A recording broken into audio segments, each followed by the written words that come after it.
Hello students, welcome two equations IAS. आज discuss करेंगे women reservation bill के बारे में, जो अभी न्यूज़ में भी है। तो पार्लियामेंट में विमेन रिजर्वेशन बिल इंट्रोड्यूस हो चुका है। अब इसके प्रोविजंस क्या हैं, तो पहले प्रोविजंस वगैरह डिस्कस करने से पहले थोड़ा समझ लेते हैं प्रेजेंट स्टेटस क्या है। लोकसभा की बात करें, प्रेजेंट लोकसभा में लगभग 15.2% ही विमेन मेंबर ऑफ पार्लियामेंट है, केवल 15.2%। और राज्यसभा में 13% women he member of parliament है, जबकि हमारे देश की आधी पॉपुलेशन विमेन है। तो एटलीस्ट भाई आधा तो होना ही चाहिए कि 50% विमेन लोकसभा राज्यसभा में हो, ठीक है। क्योंकि ऐसा बोला जाता है पेट्रियार्की सोसाइटी है, तो इसमें विमेन एम्पावरमेंट तभी बेटर तरीके से हो पाएगा या विमेन को लेकर सेंसिटिव पॉलिसीज तभी बन पाएंगी जब लॉ मेकर खुद विमेन हो, ठीक है। कुछ तो विमेन हो, प्रोपोर्शनल पॉपुलेशन के प्रोपोर्शन के हिसाब से तो विमेन पार्लियामेंट में हो, लोकसभा या राज्यसभा में तो काफी कम है। यहां तक कि अगर हम बात करें, ये तो इंडिया का है, यहां तक कि पाकिस्तान की बात करें तो पाकिस्तान में भी वहां की पार्लियामेंट में 20% विमेन रिप्रेजेंटेशन है, इंडिया से ज्यादा। बांग्लादेश 21% विमेन रिप्रेजेंटेशन है बांग्लादेश की पार्लियामेंट में। तो पाकिस्तान बांग्लादेश में विमेन रिप्रेजेंटेशन इंडिया से काफी ज्यादा है, ठीक है। अब ये बात हो रही है कि विमेन रिजर्वेशन एक तो लोकसभा में और विधानसभा में विमेन को देना है। 1/3 सीट्स रिजर्व होंगी रोटेशनल बेसिस में, 33.33% रिजर्वेशन विमेन को, या फिर हम इसको 1/3 सीट्स बोल सकते हैं। 1/3 सीट्स में विमेन रिजर्वेशन होगा रोटेशनल बेसिस में। अब वो किस तरीके से होगा वो थोड़ा सा समझ लेते हैं।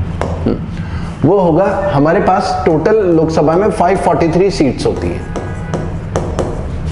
लोकसभा। अब इसको 1/3 डिवाइड करें तो इसका 1/3 181 तो 33.33% रिजर्वेशन मिलेगा विमेन को ऑन रोटेशनल बेसिस। अब इसका प्रॉपर मतलब समझते हैं।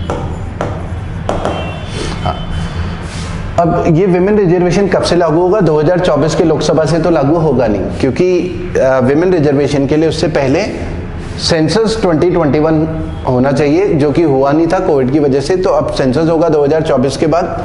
सेंसस के बाद डीलिमिटेशन कमीशन आएगा, उसके बाद कौन सी सीट्स विमेन के लिए रिजर्व होंगी वो सारी चीजें डिसाइड होंगी। तो फिलहाल विमेन रिजर्वेशन अब सीधे जब तक डीलिमिटेशन नहीं हो जाता, लोकसभा के इलेक्शन की बात करें तो 2029 में होगा, ठीक है। तो यहां पर हम बात करें लोकसभा की। अब ऐसे 33.33% रिजर्वेशन और रोटेशनल बेसिस, ये लोकसभा की भी बात करें। ये जो बिल प्रेजेंट किया गया है, लोकसभा एंड विधानसभा दोनों में विमेन रिजर्वेशन दिया जाएगा, 1/3 सीट्स रिजर्व होंगी।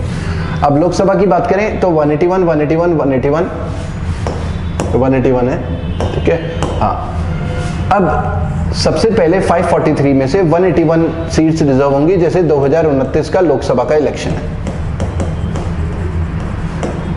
2029 का लोकसभा का इलेक्शन होगा, उसमें 1/3 सीट रिजर्व हो जाएंगी। अगली बार 2034 में फिर से लोकसभा का इलेक्शन होगा। तो अब जो 181 सीट्स विमेन के लिए रिजर्व थी, विमेन के लिए रिजर्वेशन का मतलब है इन सीट्स में केवल विमेन कैंडिडेट ही खड़ी होंगी और वोट डालने वाले सभी लोग होंगे। तो 181 सीट्स विमेन के लिए रिजर्व रहेंगी। फिर अगली बार 5 साल बाद जब इलेक्शन होंगे दोबारा लोकसभा के, तो जो 181 रिजर्व थी अब वो रिजर्व नहीं होंगी, अब नई 181 सीट्स रिजर्व होंगी विमेन के लिए, ठीक है। नई 181 सीट्स रिजर्व होंगी विमेन के लिए। फिर 5 और साल के बाद 2039 में 181 तो हो चुकी एक बार। अब जो अभी तक रिजर्व नहीं हुई थी रिमेनिंग, वहां उन सीट्स में विमेन रिजर्वेशन दिया जाएगा, ठीक है। और फिर इसके बाद विमेन रिजर्वेशन खत्म हो जाएगा। तो विमेन रिजर्वेशन जो है केवल, जो एज पर ड्राफ्ट है, केवल 15 साल के लिए है। मतलब पहली बार लोकसभा में दिया जाएगा 1/3 सीट्स में, फिर नेक्स्ट 1/3 सीट में, फिर नेक्स्ट 1/3 सीट में 2039 में, उसके बाद विमेन रिजर्वेशन नहीं दिया जाएगा। तो ये इस तरीके से प्रपोज्ड है। और इन सीट्स में SC एंड ST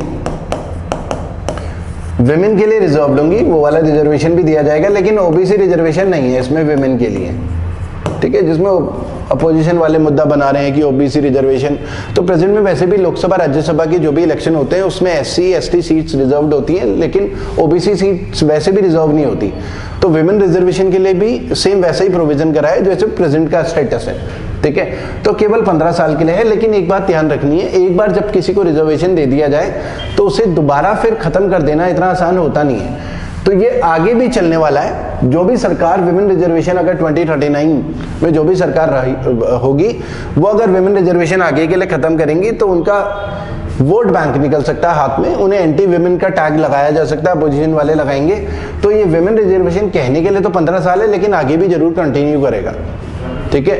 तो इतना ही आज डिस्कस करते हैं विमेन रिजर्वेशन बिल में। अगर आपको ये वीडियो पसंद आता है तो हमारे चैनल को लाइक जरूर करें और सब्सक्राइब जरूर करें। Thank you.